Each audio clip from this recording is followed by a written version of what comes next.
Audio पिटारा सुनना जरूरी है। कहानी का शीर्षक धन की भेंट।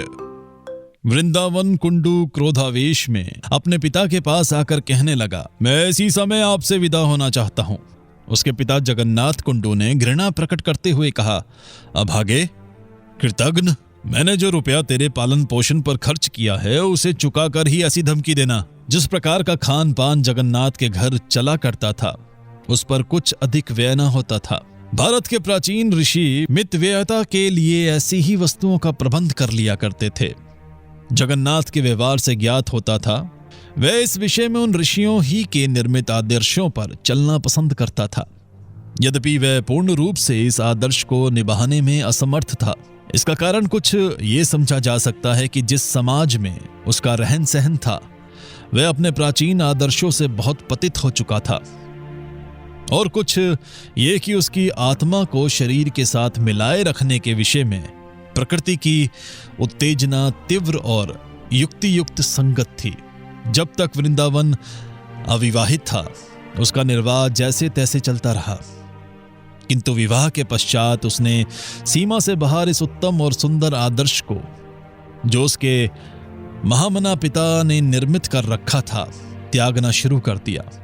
ऐसा ज्ञात होता था कि सांसारिक सुख ऐश्वर्य के संबंध में उसके विचार आध्यात्मिकता से शारीरिकता की ओर परिवर्तित हो रहे हैं, और खाने पीने की न्यूनता से उसे भूख प्यास सर्दी गर्मी और जो कष्ट भी सामने आते हैं उसने उन्हें सहना पसंद न करके संसार के साधारण व्यक्तियों के आचरण का अनुकरण करना आरंभ कर दिया।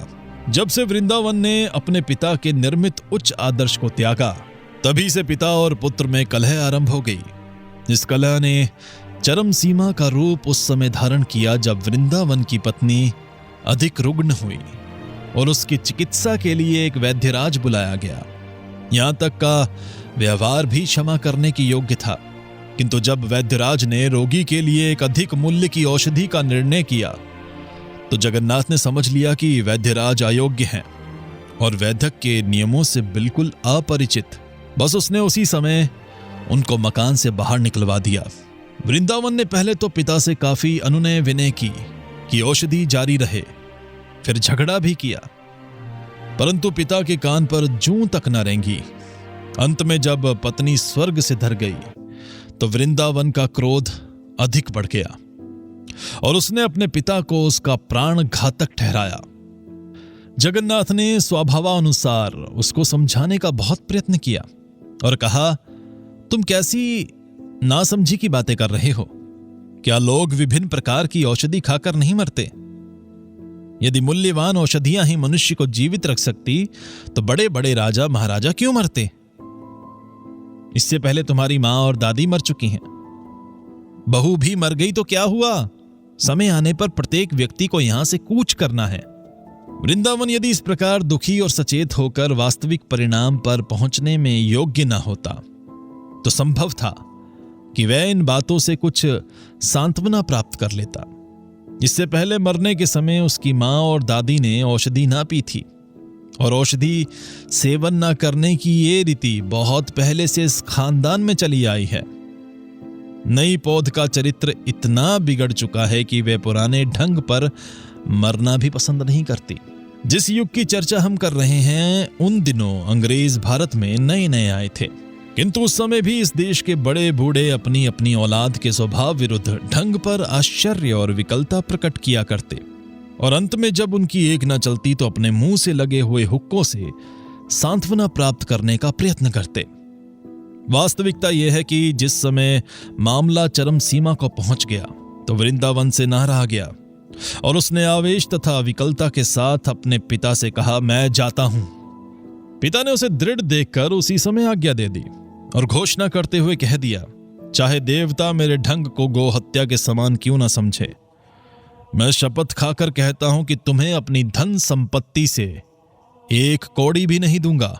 यदि मैं तुम्हारी एक पाई तक को भी हाथ लगाऊं तो उस व्यक्ति से भी नहीं छूऊंगा जो अपनी मां को बुरे भाव से देखता है। वृंदावन के मुख से आवेश में निकल गया। गांव के निवासियों ने अपने जैसे विचारों के लंबे चौड़े वाद विवाद के पश्चात उस छोटे से परिवर्तन भरे झगड़े को संतोषपूर्वक देखा। जगन्नाथ ने चूंकि अपने बेटे को अपनी संपत्ति से वंचित कर दिया था, अतः प्रत्येक व्यक्ति उसे सांत्वना देने का प्रयत्न कर रहा था। वे सब इस विषय में सहमत थे कि केवल पत्नी की खातिर पिता के साथ झगड़ा करने का दृश्य इस नए युग में ही देखा जा सकता है। इसके संबंध में वे स्वयं जो कारण बताते थे वह भी बहुत असंगत थे। वे कहते थे, यदि किसी की पत्नी मर जाए तो बड़ी सरलता से दूसरी प्राप्त कर सकता है। पिता मर जाए तो संसार भर के धन ऐश्वर्य के बदले में भी उसे प्राप्त नहीं कर सकता। इस बात में संदेह नहीं कि उनका उपदेश हर प्रकार से ठीक था, किंतु हमें संदेह है कि दूसरा पिता प्राप्त करने की पीड़ा उस पथ भ्रष्ट बेटे को कहां तक प्रभावित कर सकती थी। इसके विरुद्ध हमारा विचार यह है कि ऐसा अवसर आता तो वह उसे ईश्वरीय अनुकंपा में सम्मिलित समझता। वृंदावन के अलग होने का दुख उसके पिता जगन्नाथ को तनिक भी अनुभव न हुआ। इसके कुछ विशेष कारण थे। एक तो यह कि उसके चले जाने से घर का खर्च कम हो गया। दूसरे, हृदय से एक भारी चिंता दूर हो गई। हर समय उसे इस बात का भय रहता था कि मेरा बेटा मुझे विष देकर ना मार दे। जब कभी भी अपना थोड़ा सा भोजन करने बैठता तो यही विचार उसे विकल कर देता कि इसमें विष ना मिला हुआ हो।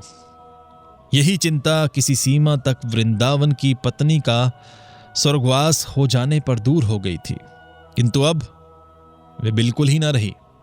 जिस प्रकार घने अंधियारे बादलों में चमकीली बिजली और भयंकर तूफानी समुद्र में बहुमूल्य रत्न विद्यमान रहते हैं, उसी प्रकार बूढ़े जगन्नाथ के कठोर हृदय में भी एक निर्बलता शेष थी।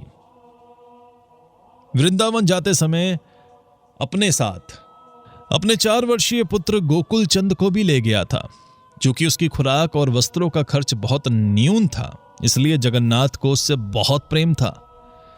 जाते समय जब वृंदावन उसे अपने साथ ले गया तो सबसे पहले दुख और पछतावे की उपेक्षा उसने अपने मन में हिसाब करना शुरू किया कि इन दोनों के चले जाने से खर्च में कितनी कमी हो जाएगी, इस बचत की वार्षिक रकम कहां तक पहुंचेगी और इस बचत को यदि किसी रकम का सूद समझा जाए तो उसका मूलधन कितना हो सकेगा। जब तक गोकुल चंद घर में था वह अपनी चंचलता से जगन्नाथ का ध्यान अपनी ओर आकर्षित रखता था, परंतु उसके चले जाने पर कुछ दिनों में ही बूढ़े को ऐसा अनुभव होने लगा कि घर काटने को दौड़ता है। इससे पहले जिस समय जगन्नाथ पूजा पाठ में तल्लीन होता था तो गोकुल चंद उसे छेड़ा करता। भोजन करते समय उसके आगे से रोटी या चावल उड़ाकर भाग जाता और स्वयं खा लेता, और जब वह आय व्यय लिखने बैठता तो उसकी दवात लेकर दौड़ जाता। किंतु अब उसके चले जाने पर ये सब बातें भी दूर हो गई। जीवन में प्रतिदिन का क्रिया कर्म उसे भार अनुभव होने लगा। उसे ऐसा मालूम होता था कि इस प्रकार का विश्राम भविष्य के संसार में ही सहन किया जा सकता है। जब कभी वह गोकुल की चंचलता को स्मरण करता तो रजाइयों में उसके हाथों के छेदों या दरी पर कलम दवात से उसके बनाए हुए भद्दे चित्रों को देखता तो उसका हृदय कष्ट के मारे बैठ जाता। जगन्नाथ को अपने सोने के कमरे में एक कोने के अंदर पड़ी हुई पुरानी धोती के टुकड़े दिखाई पड़े तो सहसा उसके नेत्रों से अश्रु बह निकले। वह धोती थी जिसे गोकुल ने 2 वर्ष के अल्प समय में फाड़ दिया था, तो जगन्नाथ ने उसे छिड़का और बुरा भला कहा था, किंतु अब उसने इन टुकड़ों को उठाकर बड़ी सावधानी से अपने संदूक में रख लिया और इसकी शपथ खा ली कि यदि गोकुल उसके जीते जी फिर कभी वापस आ गया तो चाहे वह हर वर्ष एक धोती फाड़े, वह उससे कभी रुष्ट ना होगा। परंतु गोकुल को ना वापस आना था, ना आया। गरीब जगन्नाथ दिन प्रतिदिन वृद्ध होता जा रहा था। उसको खाली घर अधिक से अधिक भयावना दिखाई पड़ता था। अंत में दशा यहां तक पहुंची कि वह संतोष से घर में बैठ भी ना पाता। मध्या समय जब गांव के सब लोग अपने अपने घरों में सोए होते तो जगन्नाथ नारियल हाथ में लिए गलियों में घूमता दिखाई देता। गांव के लड़के जब कभी उसे अपनी ओर आता देखते तो खेल छोड़कर दूर जा खड़े होते और इस प्रकार की पद्य पंक्ति गाने लगते जिसमें एक स्थानीय कवि ने वृद्ध जगन्नाथ के मितव्ययी स्वभाव की प्रशंसा की थी। कोई व्यक्ति भय के मारे उसका वास्तविक नाम इस डर से जबान पर ना लाता कि कहीं उसे उस रोज अन्न जल प्राप्त ना हो। अतः लोगों ने उसके अनेक प्रकार के नाम रख छोड़े थे। वृद्ध उसे जगन्नाथ कहा करते थे, परंतु मालूम नहीं छोटे लड़के उसे चिड़ियल क्यों कहते थे। संभव है इसका कारण यह हो कि उसका चर्म शुष्क और शरीर रक्तहीन दिखाई देता था। इन्हीं कारणों से वे प्रेत आत्माओं के समान समझा जाता था। एक दिन मध्या समय जब जगन्नाथ स्वभावानुसार गांव की गलियों में आम के छतनारे वृक्षों के नीचे अपना नारियल हाथ में लिए फिर रहा था, उसने देखा कि एक लड़का जो दिखने में अपरिचित मालूम होता था, गांव के लड़कों का मुखिया बना हुआ है और उन्हें कोई नई शरारत समझा रहा है। उसके महान चरित्र और उसकी कुशाग्र बुद्धि से प्रभावित होकर सब लड़कों ने इस बात का नियम कर लिया था कि हर काम में उसकी आज्ञानुसार आचरण करेंगे। दूसरे लड़कों की भांति वे वृद्ध जगन्नाथ को अपनी ओर आता देखकर भय से भागा नहीं, बल्कि उसके समीप जाकर चादर झाड़ने लगा। उसी समय उसमें से एक जीवित छिपकली निकलकर वृद्ध के शरीर पर गिरी और उसकी पीठ की ओर से नीचे उतरकर वन की ओर भाग गई। भय से वृद्ध के हाथ पांव कांपने लगे। ये देखकर सब लड़के बहुत प्रसन्न हुए और प्रसन्नता से उच्च स्वर में घोष करने लगे। वृद्ध जगन्नाथ बड़बड़ाता और गालियां देता हुआ बहुत दूर निकल गया, किंतु वह अंगोछा जो प्राय उसके कंधों पर पड़ा रहता था सहसा गायब हो गया और दूसरे ही क्षण उस अपरिचित लड़के के सिर पर बंधी हुई पगड़ी के रूप में दिखाई देने लगा। लड़के की ओर से इस प्रकार की चेष्टा देखकर जगन्नाथ पहले तो कुछ चिंतित हुआ, फिर वह गांव की प्रतिदिन की कठोरता को इस प्रकार पराजित होते देखकर प्रसन्न भी हुआ। काफी दिनों से लड़के उसकी छाया ही देखकर दूर भाग जाया करते थे और उसे उनसे बोलने तथा बातचीत करने का अवसर ही न मिलता था। अपरिचित लड़का इस शरारत के पश्चात दूर भाग गया था, किंतु बहुत से वचन और सांत्वना देने के पश्चात वह उस वृद्ध के समीप आया। फिर दोनों में निम्न बातें होने लगी। बेटा, तुम्हारा नाम क्या है? नितई पाल। घर कहां है? मैं नहीं बताऊंगा। क्यों नहीं बतलाओगे? मैं घर से भागकर आया हूं। भागे क्यों थे? मेरा पिता मुझे स्कूल जाने को कहता था। जगन्नाथ के हृदय में विचार आया, ऐसे होनहार लड़के को स्कूल भेजना कैसी व्यर्थ की बात है। वह कैसा लड़के के भविष्य के परिणाम की ओर से आंखें मीचे रहने वाला पिता होगा जो उसे स्कूल भेजना चाहता है। थोड़ी देर पश्चात वह कहने लगा, अच्छा, तुम मेरे घर रहना पसंद करोगे? लड़के ने उत्तर दिया, क्यों नहीं। उसी दिन से वह लड़का उसके घर रहने लगा। उसे घर में प्रवेश करते हुए इतना भी भय न हुआ जितना अंधेरे में किसी वृक्ष के नीचे जाने से हो सकता है। इतना ही नहीं, बल्कि उसने अपने वस्त्र और भोजन के विषय में ऐसे निर्भयतापूर्ण ढंग पर प्रश्न करने आरंभ किए जैसे वे उस घर में वर्षों से परिवार का अंग रहा है। यदि कोई वस्तु उसकी इच्छानुसार न होती तो वह जगन्नाथ से झगड़ा आरंभ कर देता। जगन्नाथ अपने बेटे को तो डरा धमका भी लेता, परंतु उसे बस में लाना सरल न था। उसे उसकी हर बात माननी पड़ती। गांव के लोग आश्चर्य में थे कि जगन्नाथ ने नितई पाल को क्यों इस प्रकार सिर पर चढ़ा रखा है। यह सर्वविदित था कि वृद्ध अब कुछ दिन नहीं तो कुछ सप्ताह का अतिथि है और वह इस बात को सोचकर बहुत दुखित होते थे कि उसके स्वर्ग सिधरने पर उसकी संपत्ति का अधिकारी यही लड़का होगा। वे सब इस बात पर लड़के से ईर्ष्या करने लगे थे। उन्होंने यह भी निश्चय कर लिया कि उसे अवश्य हानि पहुंचाने का प्रयत्न करेंगे, परंतु जगन्नाथ उसकी ऐसी निगरानी रखता जैसे वह उसकी पसली की हड्डी हो। कभी कभी लड़का धमकी देकर कहता, मैं घर चला जाऊंगा। ऐसे अवसर पर वृद्ध लोभ लालच का जाल बिछाकर कहता, मैं अपनी सारी संपत्ति तुमको ही दे दूंगा। लड़का हर प्रकार से कम आयु का था, तब भी इस वचन के महत्व को खूब समझता था। गांव वालों से और कुछ न हो सकता था। उन्होंने उस लड़के के बाप के संबंध में जांच आरंभ की। उनको ये सोचकर बहुत दुख होता था कि उसके माता पिता उसकी याद में दुखी होंगे। लड़का बड़ा चंचल है जो उन्हें इस प्रकार छोड़कर भाग आया। वे ऐसे हजार हजार गालियां देते होंगे, किंतु ये सब बातें वे जिस आवेश में करते थे, इससे स्पष्ट प्रतीत होता था कि वे न्याय नहीं, ईर्ष्या से काम ले रहे हैं। एक दिन वृद्ध को किसी बटोही की जबानी ज्ञात हुआ कि दामोदर पाल अपने बेटे की खोज में समीप के गांवों और कस्बों में फिर रहा है और कुछ ही समय बाद वह इस गांव में आना चाहता है। नितई ने जब ये बात सुनी तो सहज भाव से उसके हृदय के प्रेम में आवेश आया। वे उद्विग्नता की दशा में धन संपत्ति छोड़कर अपने पिता के पास जाने को तैयार हो गया। जगन्नाथ उसे रोकने के लिए प्रत्येक संभव रीति से प्रयत्न करता था। अतः उसने कहा, तुम अपने पिता के पास जाओगे तो वह तुम्हें पीटेगा। मैं तुम्हें एक ऐसे स्थान पर छिपा दूंगा कि किसी को भी तुम्हारा पता ना मिल सके, यहां तक कि गांव वाले भी मालूम न कर सकेंगे। इस बात से लड़के के हृदय में आश्चर्य उत्पन्न हुआ और वह कहने लगा, बाबा मुझे कहां छिपाओगे? ऐसा भला स्थान तो मुझे भी दिखा दो। जगन्नाथ ने उत्तर दिया, यदि वह स्थान मैं इस समय दिखा दूं तो लोगों को खबर हो जाएगी, रात हो जाने दो। बच्चों में आश्चर्यजनक स्थान देखने की उत्कट लालसा होती है। नितई भी उसी तरह यह बात सुनकर प्रसन्न हुआ। उसने अपने हृदय में विचारा कि जब मेरे पिता मेरी खोज करने के पश्चात वापस चले जाएंगे तो मैं दौड़ लगाकर लड़कों के साथ उस स्थान पर आंख मिचोली खेला करूंगा और कोई मालूम न कर सकेगा कि मैं कहां छिपा हूं। वास्तव में उस समय बड़ा आनंद आएगा। पिताजी संपूर्ण गांव छान मारेंगे और मुझे कहीं न पा सकेंगे। बड़ी दिल लगी होगी। मध्या के समय जगन्नाथ लड़के को कुछ समय के लिए मकान में बंद करके कहीं चला गया। उसके वापस आने पर नितई ने उससे इतने प्रश्न किए कि वे परेशान हो गया।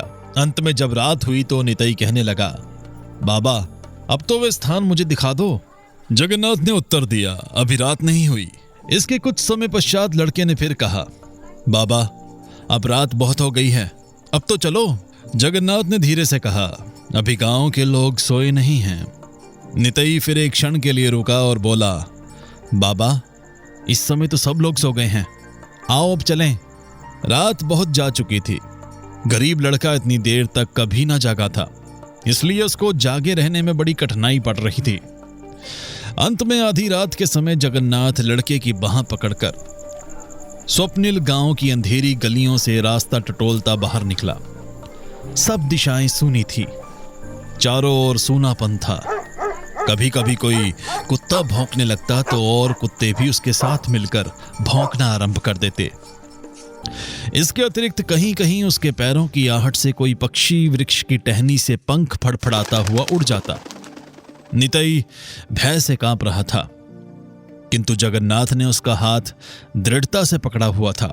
कई खेतों में से होकर अंत में ये लोग जंगल में प्रविष्ट हुए।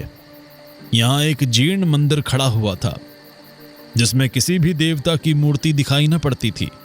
नितई ने उसे देखकर निराशा भरे स्वर में कहा, बस यही स्थान था। यह स्थान उसकी कल्पना से सर्वथा भिन्न था, क्योंकि उसमें कोई आश्चर्य की बात न थी। जब से वह घर से भागा था अनेक बार ऐसे खंडर मंदिरों में रातें व्यतीत कर चुका था। इतना होने पर भी आंख मिचौनी खेलने के लिए यह स्थान सुंदर था, अर्थात ऐसा कि उसके साथ खेलने वाले लड़के यहां उसकी खोज न कर सकते थे। जगन्नाथ ने फर्श के बीच से एक पत्थर की सील उठाई। उसके नीचे आश्चर्यचकित लड़के को एक तहखाना दिखाई दिया जिसमें एक धीमा सा दीप जल रहा था। भय और आश्चर्य दोनों बातें उसके हृदय पर जमी हुई थी। अंदर एक बांस की सीढ़ी खड़ी थी। जगन्नाथ नीचे उतरा और नितई भी उसके पीछे हो लिया। नीचे उतरकर लड़के ने इधर उधर देखा तो उसे चारों ओर पीतल के टोकने पड़े हुए दिखाई दिए। उसके मध्य में एक आसन बिछा हुआ था और सामने थोड़ा सिंदूर, घिसा हुआ चंदन, कुछ जंगली फूल और पूजा की शेष सामग्री रखी हुई थी। लड़के ने अपनी जिज्ञासा पूर्ति के लिए उन टोकनों में से कुछ के अंदर हाथ डाला और जब बाहर हाथ निकाल कर देखा तो मालूम हुआ कि उनमें रुपए और सोने की मोहरें भरी हुई हैं। इतने में वृद्ध जगन्नाथ ने नितई से कहा, नितई मैंने तुमसे कहा था ना कि अपनी सारी संपत्ति तुम्हें दे दूंगा। मेरे पास कोई अधिक संपत्ति नहीं है, किंतु जो कुछ भी है वह इन पीतल के टोकनों से भरी है, और ये सब मैं आज तुम्हारे हवाले करना चाहता हूं। नितई प्रसन्नता के मारे उछल पड़ा और बोला, सच? क्या तुम इनमें से 1 रुपया भी अपने पास ना रखोगे? वृद्ध ने उत्तर दिया, यदि मैं इसमें से कुछ लूं तो भगवान करे मेरा वह हाथ कोड़ी हो जाए, किंतु ये संपत्ति मैं तुम्हें एक शर्त पर देता हूं। यदि कभी मेरा पोता गोकुल चंद या उसका भी पोता या परपोता या उसकी औलाद में से कोई व्यक्ति भी इस रास्ते से होकर जाए तो तुम्हारे लिए अनिवार्य होगा कि ये सारी संपत्ति उसको सौंप दो। लड़के ने ध्यान से सोचा और निश्चय के साथ विचारा कि वृद्ध पागल हो गया है। फिर कहने लगा, बहुत अच्छा, ऐसा ही करूंगा। जगन्नाथ ने कहा, बस तो इस स्थान पर बैठ जाओ। क्यों? तुम्हारी पूजा की जाएगी। लड़के ने चकित होकर पूछा, यही रीति है? वृद्ध ने उत्तर दिया, यही रीति है।